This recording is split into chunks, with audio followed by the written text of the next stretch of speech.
월성 원전 1호기 조기 폐쇄 문제와 관련한 경제성 보고서를 조작한 혐의, 이 혐의로 산자부 공무원 3명에 대해서 영장 심사를 하고 그 중에 2명을 구속했습니다. 구속영장을 발부했다는 것이죠. 이게 가지고 있는 의미가 굉장히 크다. 이걸 말씀드리려고 하는 것입니다. 왜 그러냐면 사실은 지금 추미애 장관, 어찌 보면 여권 전체와 윤석열 검찰총장 측이 지금 대립하고 있어서 검찰은 뭐 혼돈 아노미 상태죠. 이 상태에서 윤석열 검찰총장의 측근이라고 할 수 있는 이두봉 대전지검장이 지휘하는 이 월성 수사, 이 문제에 관해서 칼자루를 하나 새로 쥐게 됐다. 그래서 또 다른 트랙에 여권과 윤석열 사단 간에 지금 전쟁이 벌어지고 있는 그런 건데, 거기서 이쪽에서 승기를 잡은 겁니다. 그러니까 이쪽은 현재 계속 진행 중이고요. 이런 상황이라서 이것이 여권 전체의 흐름과 관련해서 또 그걸 방해하려고 할 것이기 때문에 굉장히 중요한 의미를 갖는다. 이런 얘기고요. 자, 산자부 공무원에 대해서 구속영장이 청구된 사람은 3사람입니다. 산자부의 원전정책국장, 그 다음에 과장, 그 다음에 서기관, 이렇게 3사람인데요. 2사람에 대해서만 청구가 됐고 1사람은 기각이 됐는데, 이 1사람은 잠시 뒤에 말씀을 드리겠습니다. 오세용 대전지법 영장판사가 범행을 부인하고 있고 증거인멸 염려가 있다, 이렇게 영장 발부 사유를 밝혔는데, 뭐 증거인멸은 이미 했으니까 근데 또 염려가 있다, 이런 얘기입니다. 그것도 잠시 뒤에 말씀을 드리겠습니다. 이 사람들에 대해서 구속영장이 청구된 것은 12월 2일이죠. 원전정책국장 비과장, 문과장입니다.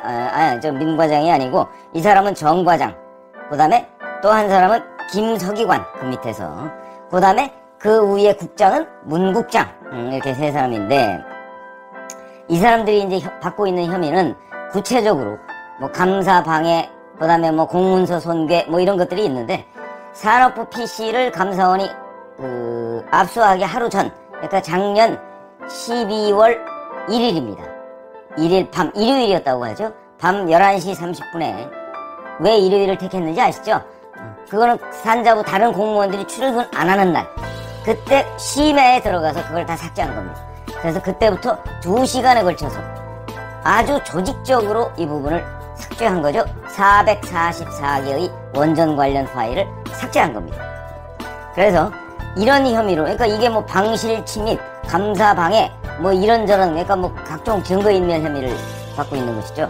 여기에 대해서 이 산업정책국장이라는 문국장은 흔히 양재천 국장으로 부릅니다. 왜 그러냐면 백운규 당시 산업통상자원부 장관과 아마 집이 그 근처인 모양이죠. 그래서 양재천을 함께 산책할 정도로 가깝다.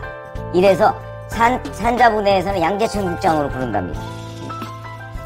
이 사람이 원전산업정책관을 맡고 나서 그 다음에 장관 정책보좌관으로 갑니다. 이게 뭐 측근 중에 측근이죠. 그러니까 아마 이런 일을 저지르지 않았을까. 누구를 믿고? 백운규 장관을 믿고. 그럼 백운규 장관은 누구를 믿고? 청와대를 믿고. 이렇게 되는 겁니다.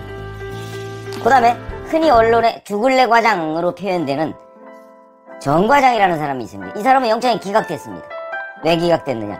이 사람은 백운규 당시 장관한테 월성 1호기 폐쇄하고 관련해서 2018년 4월 달에 아이고 이거 폐쇄하는 것보다는 그래도 한시적으로 가동하는 것이 훨씬 더 경제성이 있습니다 라는 보고서를 올리니까 백운규 장관이 너 죽을래? 이렇게 얘기했다는 바로 그 죽을래 과장입니다.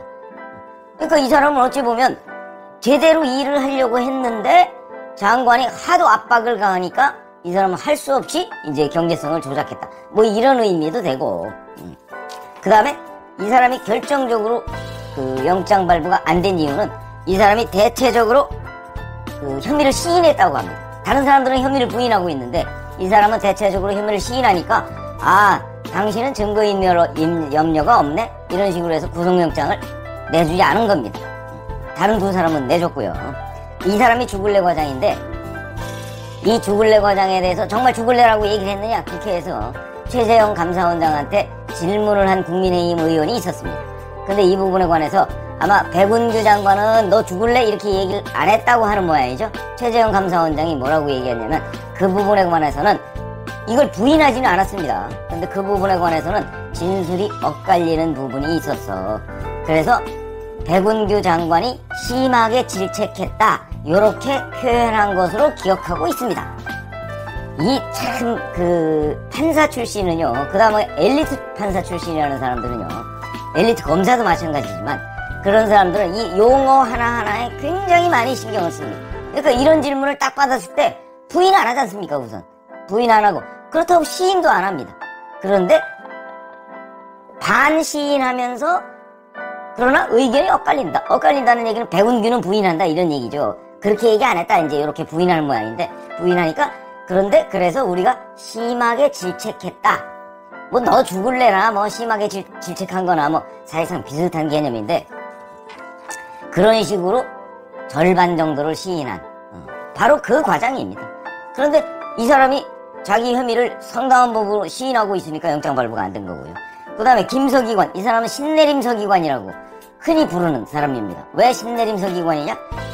이 사람이 직접 444건의 그 파일을 삭제한 인물인데, 감사원하고 검찰이 아니 감사원 감사 하루 전에 그것도 어떻게 알고 자료를 삭제했느냐, 그 밤에 심야에. 그랬더니 글쎄요, 근데 우리 손은 없습니다. 그래서 나도 그 하루 전에 내가 삭제하고 나니까 다음날 바로 와서 압수수색 해가더라고요. 그러면서 저도 제가 신내림을 받은 줄 알았습니다, 이렇게 얘기를 했다는 거예요. 이건 뭐 농담하냐? 뭐 이렇게 얘기할 수 있는 대목이죠. 그럼 이 사람이 일개 서기관 주제에 무슨 농담하냐? 라는 식으로 검찰에 가서 더군다나 얘기를 할 수가 있을까? 감사원에 가서. 왜 그랬을까요? 믿는 구석이 있기 때문입니다. 누굴? 청와대를. 이렇게 생각하시면 됩니다. 그래서 이 사람 끝까지 부인하니까 구속됐습니다. 근데 이 사람들이 왜 중요하냐면, 이 사람들은 실무자들입니다. 실무 집행자들. 어찌 보면 참 안타까운 일이죠.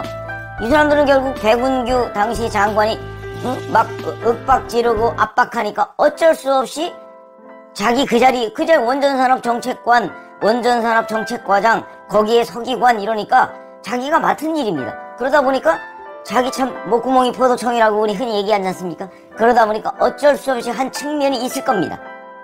물론 그럼에도 불구하고 정의 편에 서지 않았다, 그거는 사실은 쉽지 않은 일입니다.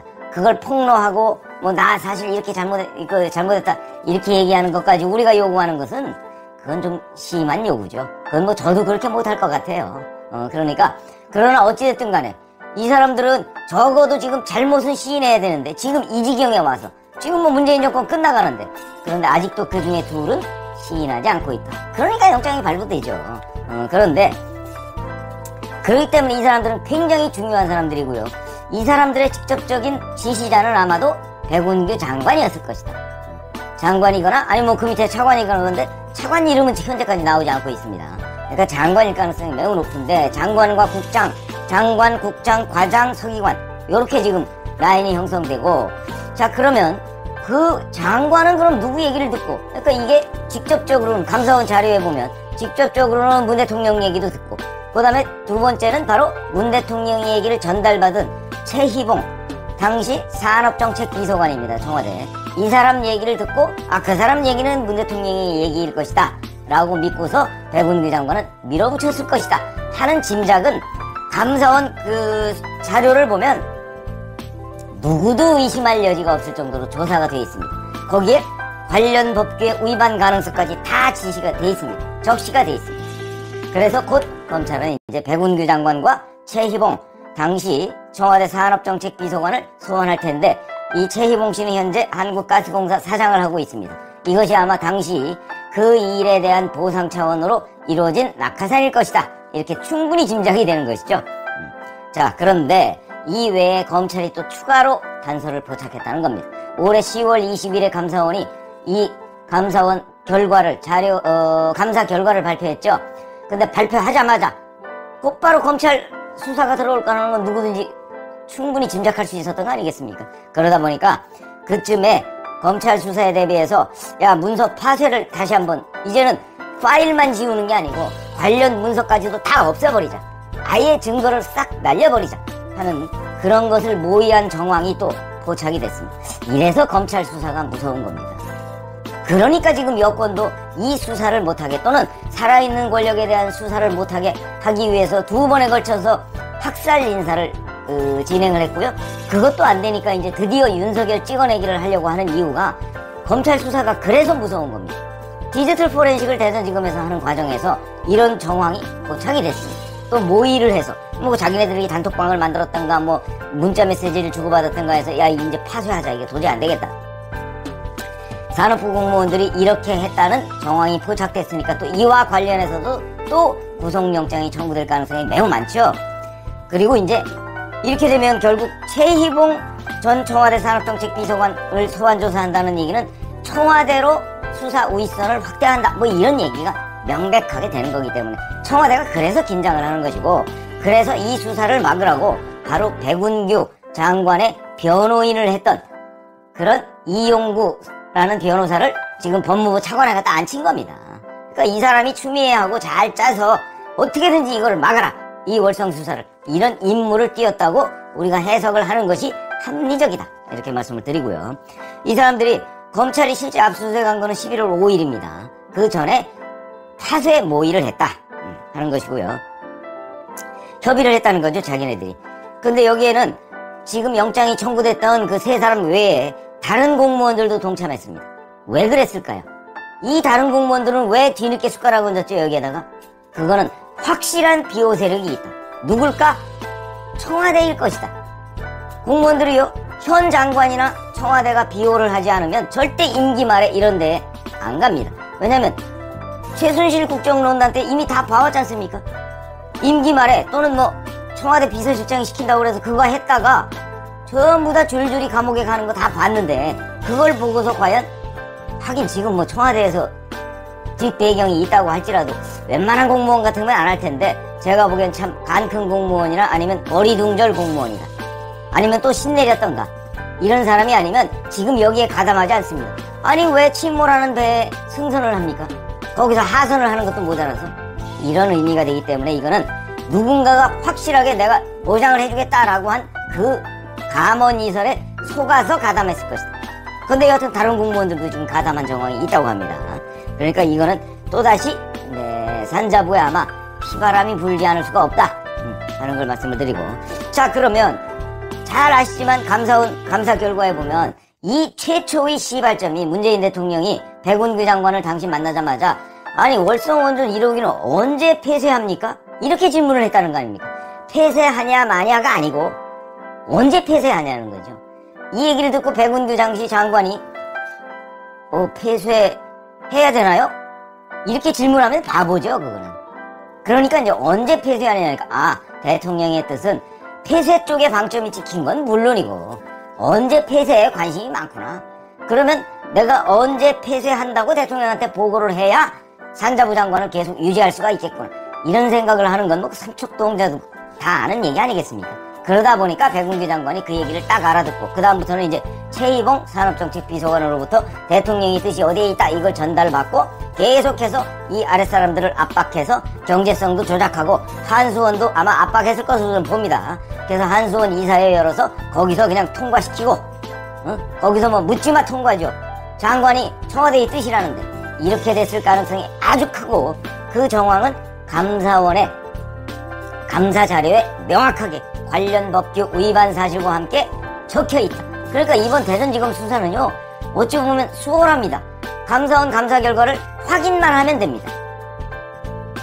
자 그런데 이걸 지금 그 대전지검 주변 검찰 주변에서는요 1월달에 검경 수사권 조정 실제 실무가 이제 다 집행이 됩니다. 이걸 기화로 대전지검 수사팀 이두봉 대전지검장과 이상현 부장검사죠. 이 사람들을 전적으로 교체할 것이다. 지금 이런 설이 파다합니다. 저도 그게 사실일 거로 믿습니다. 그러니까 핑계는 검경 수사권 조정에 따른 인력 재배치라고 핑계대면서 대전지검장과 그 수사 실무 책임자죠. 이상현 부장검사를 둘 다 싹 날려버릴 겁니다. 그리고 그 자리에 추미애 사단을 앉히겠죠.